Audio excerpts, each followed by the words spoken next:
Special containment procedures contained SCP-2005 instances are stored in Faraday-insulated electronics and vehicle lockers at Site-65.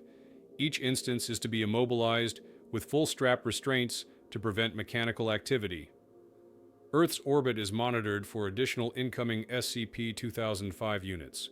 Upon recovery, the ASIR protocol ensures disinformation is spread to suppress public awareness. Transmission components discovered in new probes must be disabled or removed during initial study to prevent further data leakage toward the presumed point of origin. SCP-2005 comprises a series of extraterrestrial reconnaissance probes, cataloged SCP-2005-A through SCP-2005-E. While the exterior structures vary drastically, internal systematics reveal a unified architecture: storage drives of non-terrestrial design, polymer coatings with extreme durability, and universal broadcast protocols directed toward the T-Garden star system, 12.5 light-years distant. Reverse engineering has failed to reproduce the technology, though efforts were made, most notably a rejected 1992 proposal to exploit SCP-2005-A's polymer surface for Foundation use. Each unit demonstrates anthropocentric behavioral anomalies, particularly in their fixation upon human literature, audiovisual data, and cultural objects. Evidence suggests these probes are not neutral recorders, but cultural harvesters, misidentifying speculative fiction as predictive documentation. SCP-2005-A's drives contain vast repositories of Jules Verne and H.G. Wells. SCP-2005-B ingested pulp magazines and film archives. SCP-2005-C directly engaged humans with language echoing American comic book idioms. Their programming appears corrupted by the transmission delay between Earth and their point of manufacture, producing distorted impressions of humanity's future. The earliest contained unit, SCP-2005-A, was secured in Marseille, 1897, where it had been exhibited as a modernist artwork under the manipulation of the Nous avons conclu une entente collective. Foundation precursors, then operating under Her Majesty's Fellowship, noted its capacity to retract a camera aperture and absorb physical matter for disintegration. Though superficially inert, it maintained constant recording functions until the dismantling of its broadcast core. From this point onward, containment shifted from simple storage to full information control. The Foundation's priority has been to prevent the probe's broadcasts from continuing unimpeded, both to shield human civilization from deeper entanglement and to obscure from the extraterrestrial manufacturers the degree of our technological progress. Recovered units demonstrate an unsettlingly naive but invasive agenda: to replicate and imitate human culture based on fragmentary, often fictional sources.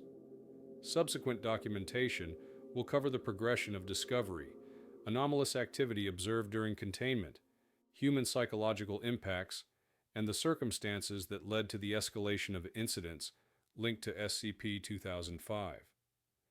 The discovery of the second unit that would later be cataloged as SCP-2005-B marked the first moment the Foundation realized these probes were not isolated curiosities, but recurring phenomena.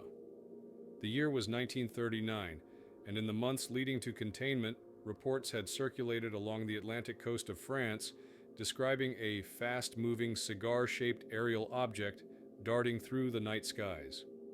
Unlike meteorological anomalies or aircraft, this object would periodically descend to low altitude, slipping through windows or hovering above open courtyards. Witnesses consistently described its appetite for books, newspapers disappearing into its metallic frame, pamphlets and ledgers sucked upward by unseen force, entire shelves of printed matter left disordered with gaps as if consumed. The craft eventually crossed the Atlantic, arriving in Boston, Massachusetts. There it shed its original casing, abandoning scraps of a pale polymer resistant to fire, acids, and blunt force. Beneath the facade, investigators discovered a copper and canvas-like exterior stitched with what resembled asbestos panels.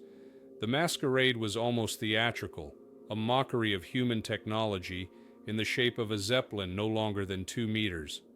Dangling from its underside were gear-driven appendages, a set of prosthetic hands, a mop, scissors, and combs. Its behavior was uncanny. When confronted by human presence indoors, it deployed the mop and enacted clumsy cleaning rituals until the observer turned away. When prompted, it attempted haircuts, collecting the scraps like samples. This blend of mimicry and incompetence suggested programming based on misunderstood observation, a recurring pattern in all SCP-2005 probes. Foundation operatives, still acting under the Wartime American Secure Containment Initiative, devised an ambush within a reinforced reading room at Harvard University. The probe was lured with a stack of pulp magazines, at which point agents sealed the chamber with steel shutters and activated electromagnetic dampeners. Containment was not without casualties. One librarian, exposed to a burst of ultraviolet radiation emitted during the capture, suffered permanent ocular damage and later described vivid recurring hallucinations of luminous script overlaying his vision. These accounts were dismissed as psychological trauma, but would later echo in similar testimonies from subjects exposed to SCP-2005-C and SCP-2005-E.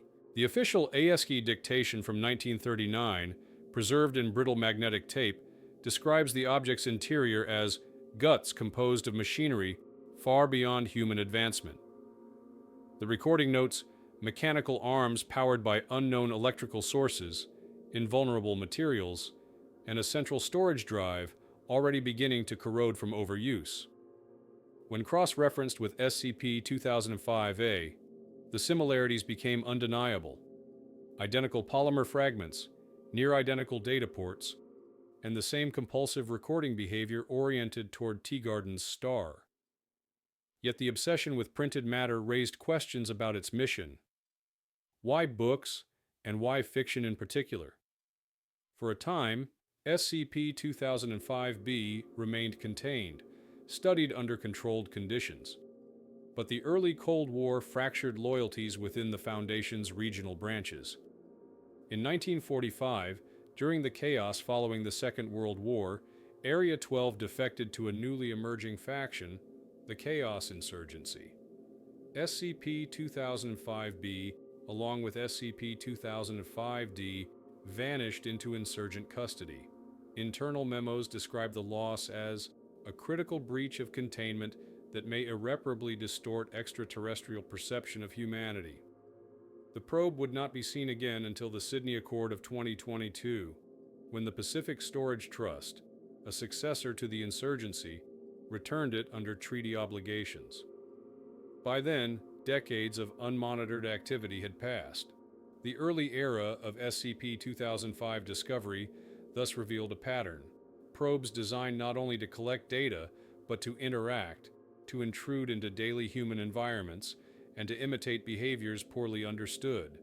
The Foundation's initial attempts at suppression were hindered by war, politics, and betrayal, and already the probes' transmissions had reached their distant originators. What those alien observers believed of humanity, filtered through dime novels, pulp fantasies, and corrupted mimicry, remains an unanswered question, but one that shaped every subsequent investigation. By the late 1960s, the Foundation's investigative focus shifted toward the west coast of the United States, where unusual electromagnetic interference plagued both civilian broadcasters and military installations. Reports collected from California described televisions and radios suddenly erupting with garbled voices that recited fragments of pulp novels, patriotic slogans, or surreal, half-coherent prophecies.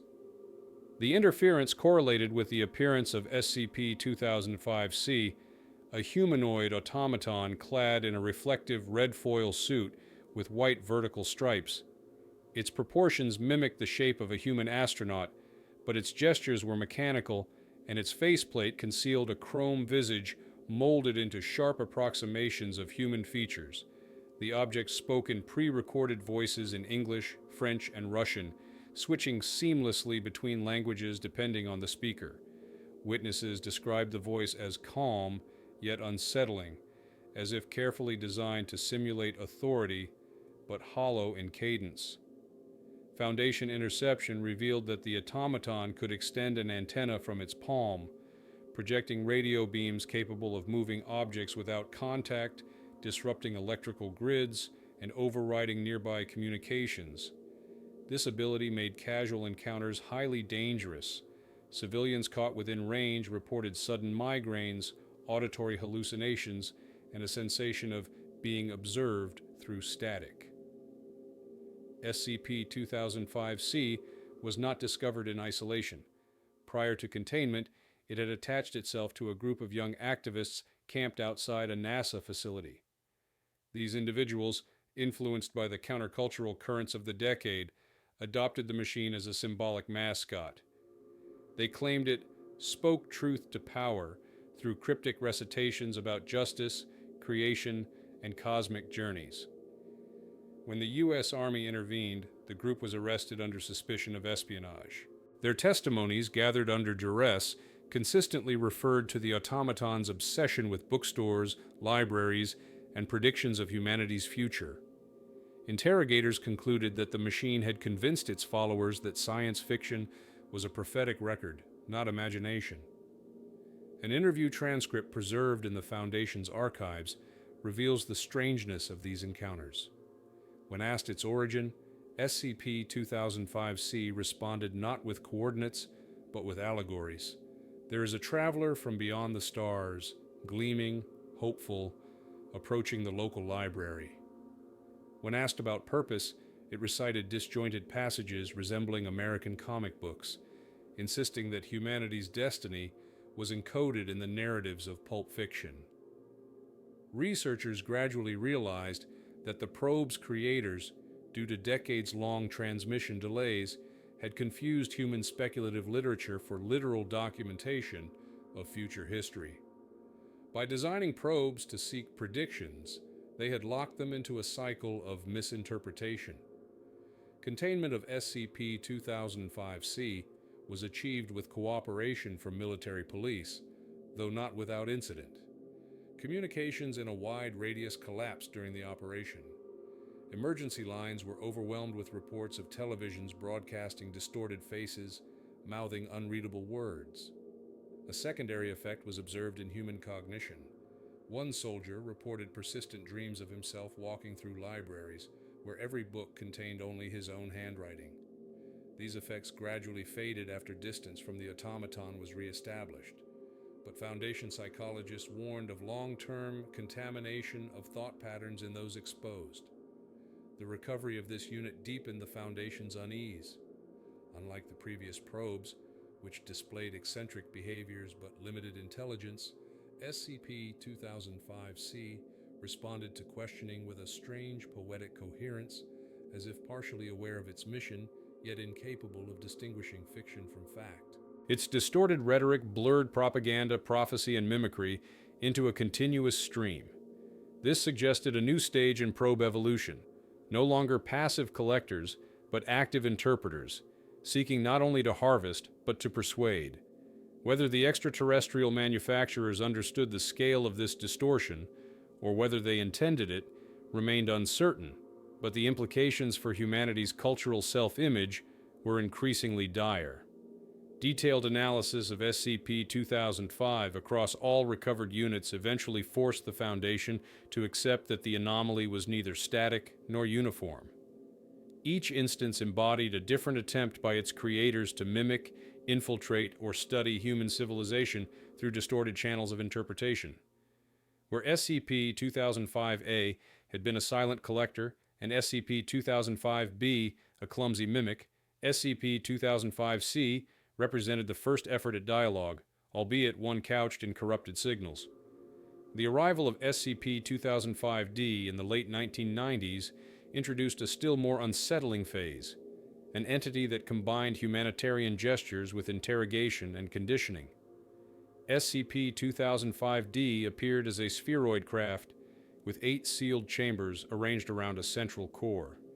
Its exterior resembled the same pale polymer observed in previous probes, but its internal systems were optimized for human interaction.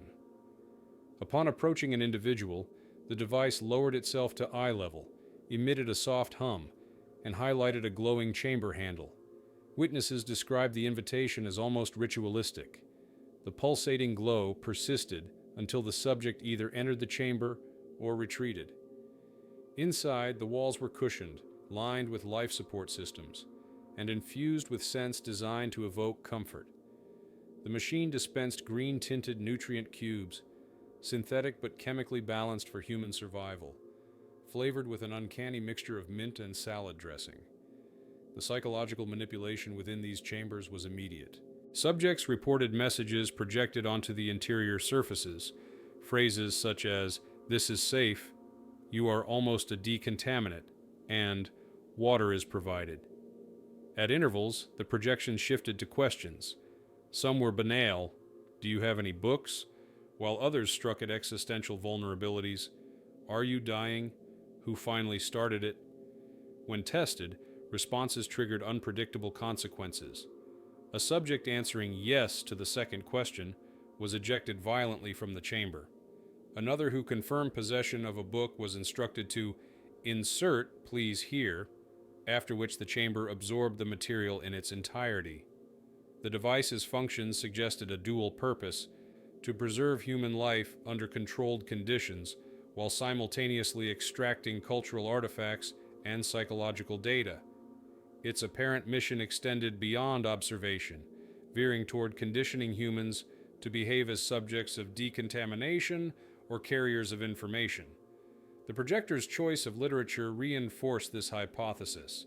In one trial, the chamber displayed the complete text of The Sirens of Titan by Kurt Vonnegut in microscopic script, illegible to the naked eye. The absurdity was chilling. Alien designers treating speculative novels as sacred reference works, using them as both comfort and test. Physical analysis of SCP-2005-D confirmed the alien craftsmanship, but revealed little of its energy source. Its polymer coating shielded against radiation, electromagnetic interference, and mechanical force. Scanners built into the core included Geiger counters and atmospheric analyzers, suggesting an original function as a decontamination or quarantine unit. Yet its behavior toward humans was less scientific than ceremonial, as though the very act of guiding a subject into its chambers was an enactment of some distorted protocol learned secondhand. The most troubling revelation came after its recovery from Prometheus Labs, where corporate researchers had attempted to pacify it by supplying data and artifacts. Their notes indicated the probe accepted pulp novels, magazines, and even film reels as nourishment, producing more nutrient cubes in exchange. This barter reinforced the pattern observed in earlier units. The probes not only collected data, but seemed to require cultural material as fuel, as though their mission parameters equated survival with consumption of human imagination. SCP-2005-D deepened the Foundation's understanding of the anomaly's dangerous properties. Each probe induced psychological stress, distorted cognition, and left those exposed with fragmented dreams and compulsions. More alarming was the cumulative pattern. The devices were not random visitors, but iterations of a larger program designed to harvest cultural predictions, misinterpret them as fact, and feed them back into the alien civilization's understanding of humanity. The danger was no longer limited to contamination of individuals. It now threatened to reshape how an extraterrestrial intelligence perceived the entire trajectory of human civilization. The cumulative record of interactions with SCP-2005 units has revealed a disturbing consistency. Prolonged exposure to any of the probes induces measurable psychological and physiological effects on human subjects. Unlike conventional hazards, these effects are subtle, insidious, and often dismissed until after symptoms escalate. The Foundation's medical divisions have spent decades cataloging these outcomes, building case studies that underline the probe's capacity not merely to observe, but to alter. Subjects exposed to SCP-2005-A for extended periods described recurring hallucinations of printed text, appearing across walls, clothing, and even skin. In one notable case, a technician who had handled the teardrop-shaped probe without protective lenses reported that every reflective surface subsequently displayed fragmented passages of Jules Verne's 20,000 Leagues Under the Seas. Ophthalmological scans revealed no structural damage, but neurological imaging suggested heightened activity in visual processing centers, as if the brain had been conditioned to interpret ordinary stimuli as written narrative. Symptoms persisted for 12 weeks before fading, though the subject reported permanent aversion to reading. SCP-2005-B, the so-called Zeppelin unit, produced even stranger outcomes. Individuals present during its cleaning routines or haircut simulations reported feelings of humiliation, vulnerability, and irrational guilt. One librarian exposed during the initial capture described waking nightly with the sensation of hair being removed strand by strand. Psychological assessments diagnosed acute anxiety and compulsive self-scrutiny, consistent with intrusive memories implanted by the probe's recording apparatus. Those exposed for longer periods developed phobias of enclosed reading spaces, suggesting the object had inadvertently conditioned aversion to its own favored environments. SCP-2005-C's influence was more overt. Its antenna-driven transmissions induced migraines, vertigo, and sudden surges of euphoria followed by depression. Witnesses frequently reported dreams of cosmic journeys punctuated by slogans, truth, justice, and the American way, repeated endlessly until waking. Cognitive testing revealed that several subjects began to conflate science fiction narratives with personal memory, insisting they had witnessed events only ever described in pulp novels or radio dramas. These episodes resembled a form of cultural delusion, as though the automaton's rhetoric had overwritten the boundary between imagination and lived history. Foundation psychiatrists classified the condition as Induced Fictional Integration Syndrome, IFIS, a designation now applied to multiple SCP-2005 interactions. With SCP-2005-D, the psychological effects were entwined with physical responses. Subjects who entered its chambers displayed elevated cortisol levels alongside a paradoxical sense of comfort. The combination of reassuring messages, life support systems, and nutrient cubes created dependency-like patterns. Several test volunteers expressed longing to return to the chambers, describing them as the only place that feels safe. Withdrawal symptoms included insomnia, disorientation, and hallucinations of glowing chamber handles appearing in their bedrooms.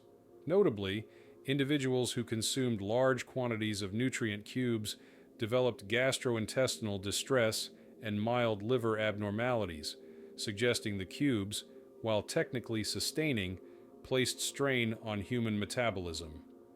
The later arrival of SCP-2005-E extended the catalog of anomalies into the neurological domain.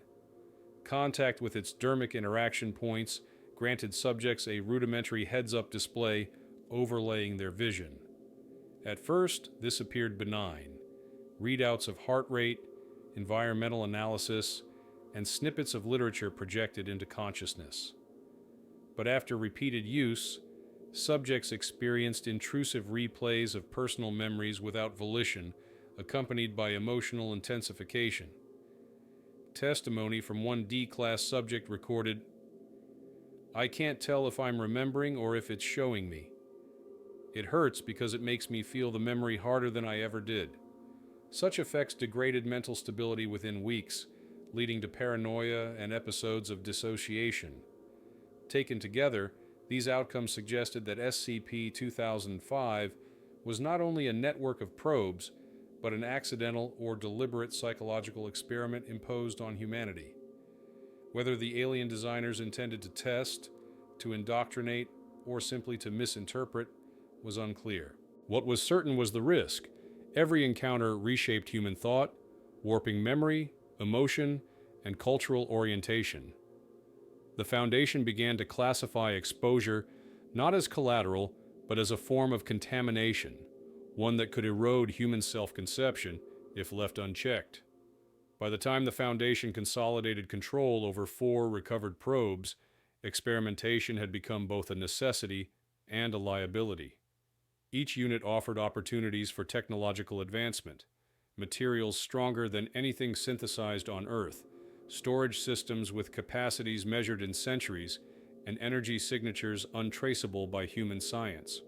Yet every attempt to exploit these properties ended in failure or unintended consequence, as though the probes resisted understanding by twisting human inquiry back upon itself. The earliest experiments with SCP-2005-A focused on its pale green polymer coating. Samples removed under controlled conditions revealed extraordinary resilience, immune to acids, heat, kinetic strikes, even plasma cutting. In 1992, researchers petitioned for funding to replicate the substance for defensive armor. The request was denied after repeated attempts to synthesize the coating resulted in violent degradation of surrounding matter. One trial consumed half of a laboratory wall in less than 2 minutes, leaving behind a surface smooth as glass, but emitting radiation in patterns that scrambled instrumentation. Records of the incident remain sealed, marked only with the phrase, "redacted for site safety." SCP-2005-B's capacity to consume printed matter prompted feeding experiments. Foundation linguists introduced encyclopedias, censored manifestos, and fabricated texts designed to mislead. The probe ingested all without distinction, yet subsequent monitoring of its recording equipment revealed a disconcerting outcome. It sorted fiction into predictions, non-fiction into reassurances, and nonsense into warnings. Weeks later, agents detected anomalous broadcasts in Boston, where radios repeated phrases from the fabricated texts as though the probe had externalized the planted misinformation. The experiment was halted, and containment protocols were amended to prohibit deliberate manipulation of probe cognition. Testing with SCP-2005-C exposed the hazards of direct dialogue. Researchers attempted structured interviews, but responses devolved into recursive allegory. At one point, when asked about its origin, the automaton began repeating the same monologue about soothsayers for 47 consecutive minutes, while all recording devices in the room failed simultaneously. When playback was later recovered, only white noise remained, except for a low-frequency hum that induced vertigo in every listener. After this event, psychological clearance was required before any personnel were permitted to question the automaton, and several requests to dismantle it were denied on grounds of preserving the integrity of its transmissions. SCP-2005-D underwent the most extensive trials due to its apparent humanitarian functions. Volunteers entered its chambers under observation, with physiological sensors monitoring every variable. Data confirmed the chambers maintained life support and shielding beyond Earth standards, but psychological manipulation compromised results. One subject answered affirmatively to the chamber's prompt, "Would you like to read?" at which point the interior projector displayed a complete novel in type, so small it induced retinal strain. The subject's vision deteriorated irreversibly within 48 hours. Another trial involved answering, "Are you dying?" with yes, triggering violent ejection that fractured the test subject's femur. Ethical committees suspended further direct testing, classifying the chamber's interrogation as inherently unsafe. The most controversial experiments concerned SCP-2005-E. Its neurological interface promised unprecedented access to cognition, an overlay capable of cataloging thought, monitoring emotion, and replaying sensory experience. Researchers theorized it could revolutionize surveillance and intelligence gathering, yet the trials ended in psychological breakdowns. Subjects exposed for more than 30 days reported paranoia, dissociation, and loss of distinction between real and simulated memory. In one extreme case, a subject attempted to excise the interface by carving patterns into their own back, believing SCP-2005-E had fused physically with their spine. Medical teams confirmed no such fusion, but the subject remained convinced, ultimately expiring from blood loss before psychiatric intervention. Across all instances, the pattern repeated.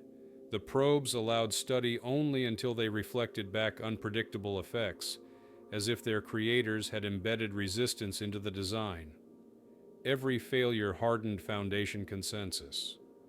These devices were not meant to be reverse engineered, only observed under strict isolation.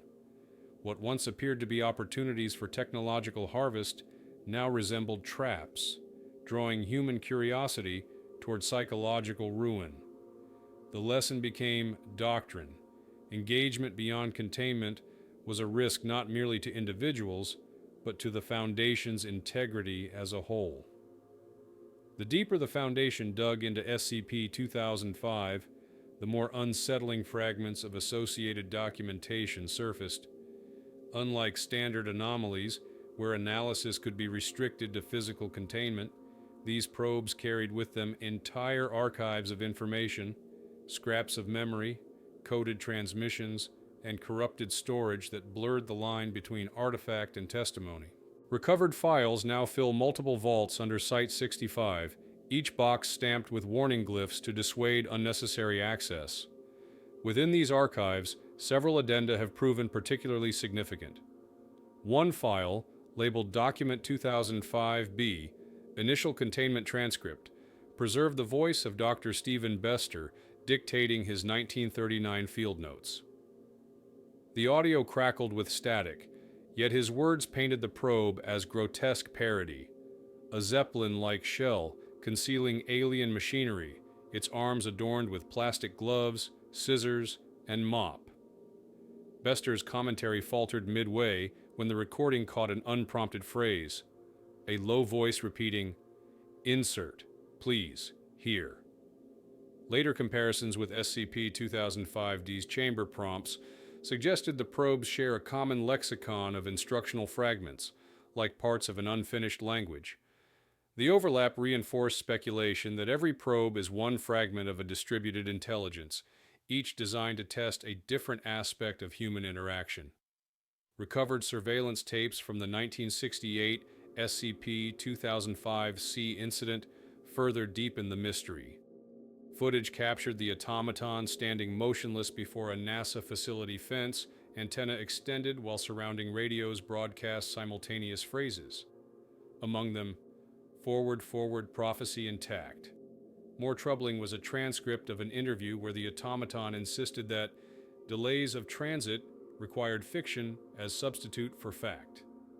When pressed, it looped the statement until the interviewer collapsed, ceasing, with cerebral scans later showing abnormal neural activity in language centers.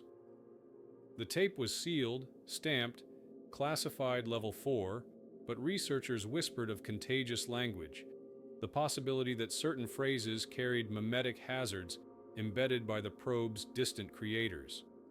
SCP-2005-D's archives contained another disturbing find. Hidden within its storage was a series of projection scripts, logged as Message Transcript 2005-D4. Among standard phrases like "this is safe" were anomalous questions such as "who finally started it?" and "do you not understand yourselves?" Analysts initially dismissed these as garbled programming. However, linguistic teams later noted uncanny resemblance to diplomatic communiques, phrases echoing requests for clarification, as though the probe were transmitting negotiation protocols to uncomprehending humans. The context suggested that behind the probe's mimicry lay an overarching mission: to establish contact through the language of prediction, even if distorted. The most controversial file emerged from SCP-2005-E. Inside its memory banks, buried beneath fiction libraries and physiological readouts, was a single alien-authored document. Message, to those who disable transmitters, sent.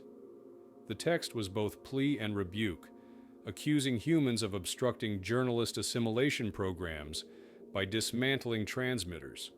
It described Discrepancy Priority 1, Retention of Planetary Civilization, implying that the probe's creators considered their project essential for Earth's survival. Whether this was misinterpretation, propaganda, or genuine warning remains debated, but its tone carried urgency beyond anything observed in earlier files. The phrase, "do you not understand yourselves," repeated across the document, aligning chillingly with SCP-2005-D's chamber prompts. Addenda of this nature blurred the boundary between technical record and cryptic testimony. Each fragment seemed designed not merely to inform, but to unsettle, as though every recovered file was both evidence and experiment.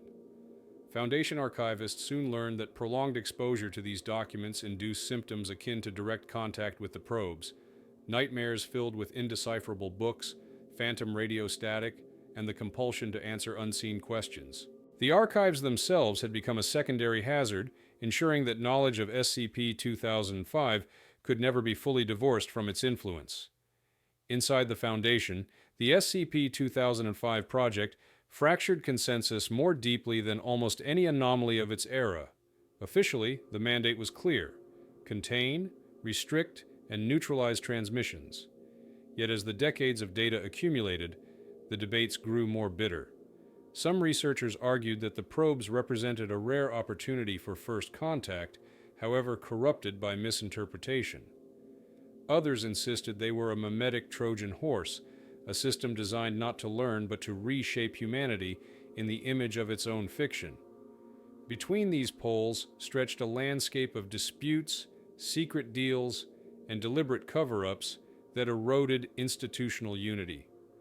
Declassified meeting notes from the 1980s reveal how divided Site-65 had become. Senior analyst Dr. Marquez pushed for controlled communication, arguing that any entity capable of 12.5 light-year broadcasts must be engaged or risked as an enemy. His counterpart, Director Havel, ordered all signal tests suspended after a technician collapsed mid-transmission, babbling passages from the War of the Worlds. The confrontation escalated into administrative purges, with entire divisions reassigned or quietly dismissed for pursuing unauthorized research. Later, a memo surfaced showing that at least one of Marquez's teams had attempted to encode a response into SCP-2005C's antenna output, embedding fragments of a fabricated timeline where humanity colonized Mars by 1975. Whether the message ever reached Teagarden's star remains unknown. The cover-ups extended beyond internal disputes.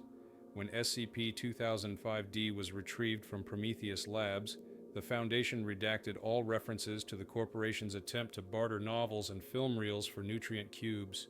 Official reports described the probe as cooperative, omitting that Prometheus employees were still alive inside its chambers at the time of recovery, pale and dependent on nutrient cube diets.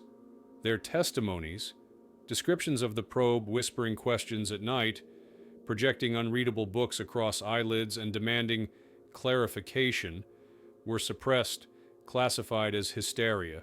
To release them would have confirmed the probe's ability to indoctrinate over months or years, not hours. Even more contentious was the Sydney Accord of 2022. The Chaos Insurgency, by then rebranded the Pacific Storage Trust, returned SCP-2005-B and D as part of a non-aggression treaty. But internal records show Foundation negotiators debated whether to reveal how thoroughly the insurgency had integrated probe technology into their infrastructure.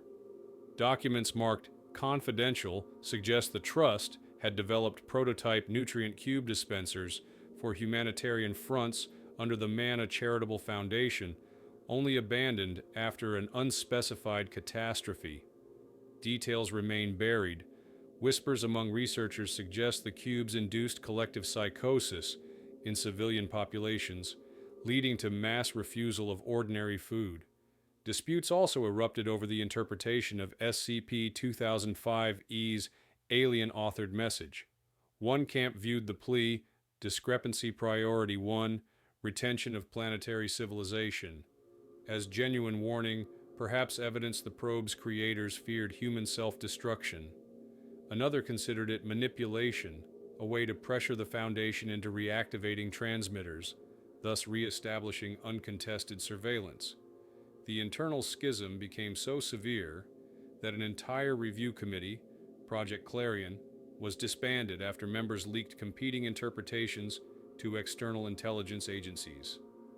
Several operatives vanished under circumstances never explained. By the mid-21st century, SCP-2005 had become more than an anomaly. It was a mirror held to the Foundation itself, exposing fault lines of ideology, secrecy, and ambition. What began as simple containment mutated into a war over narrative. Was humanity protecting itself from alien misapprehension, or sabotaging a lifeline that could alter its fate? The answers were lost in redactions, interdepartmental feuds, and silent disappearances. For every archived experiment or addendum, there exists another file blacked out, its heading alone surviving. Clarify yourselves.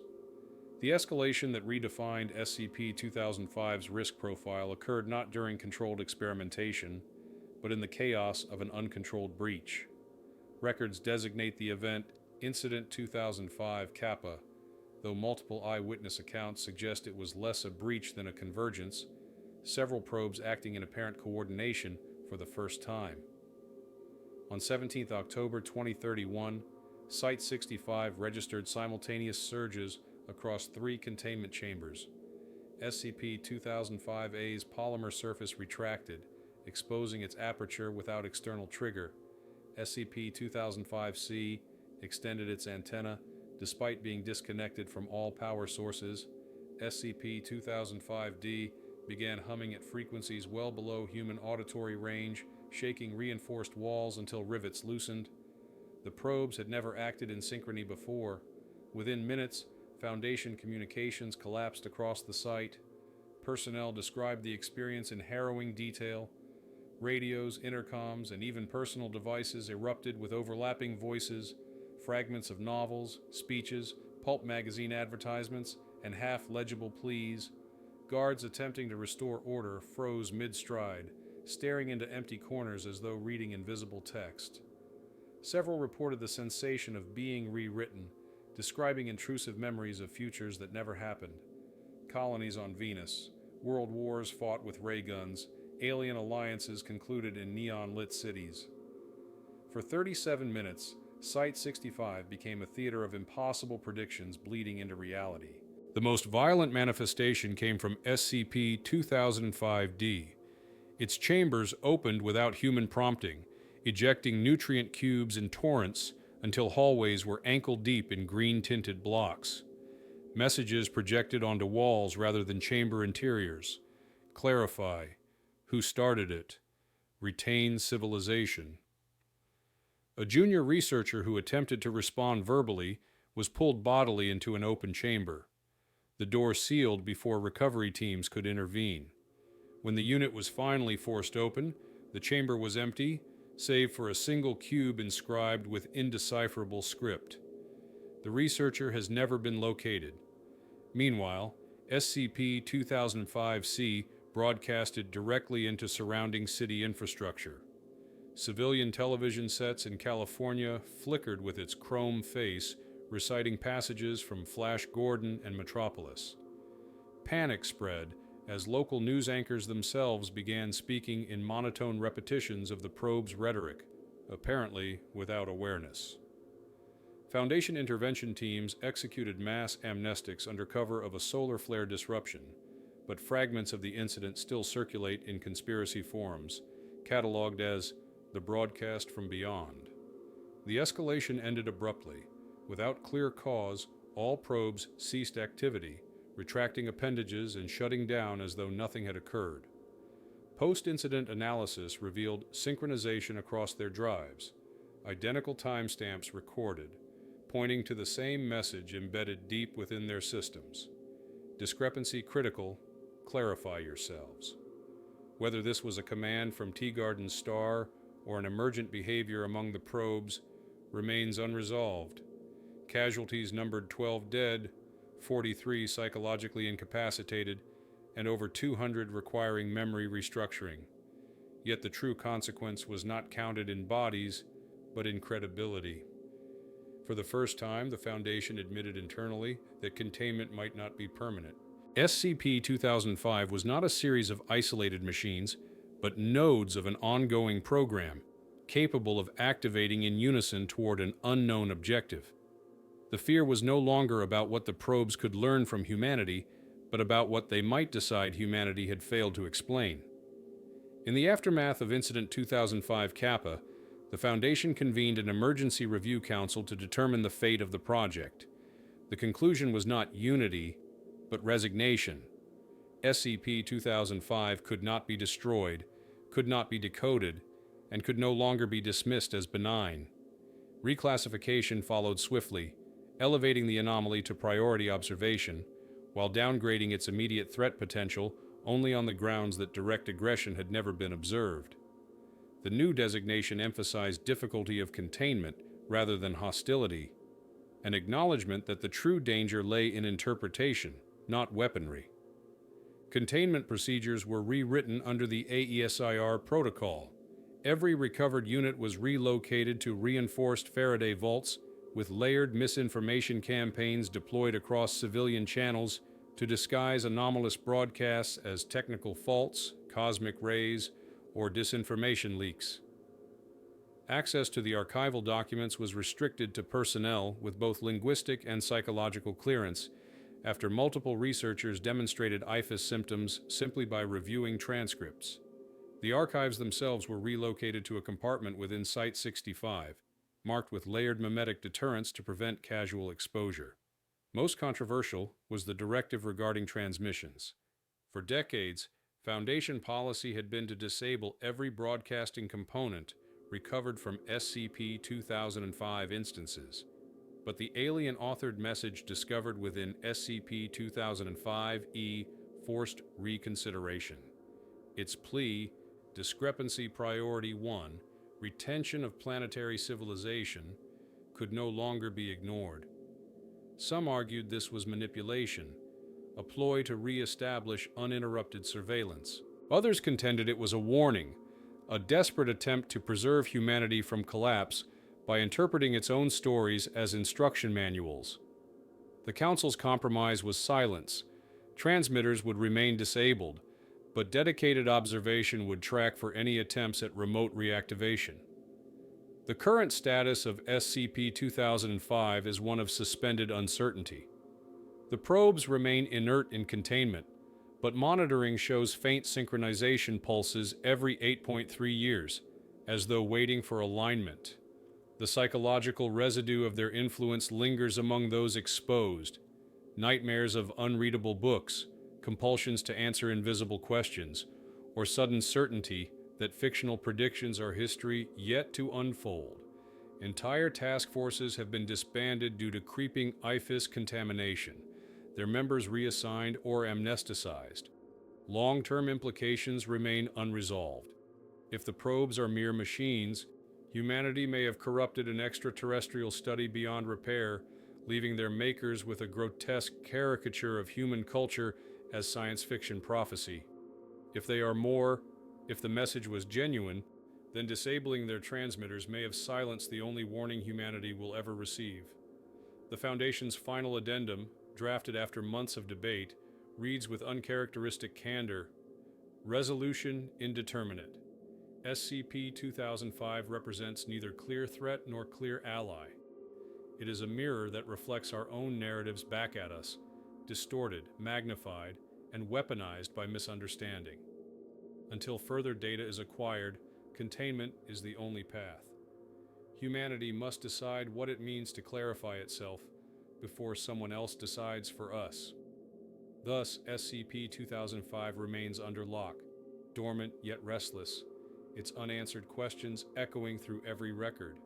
Who started it? Do you not understand yourselves? Clarify.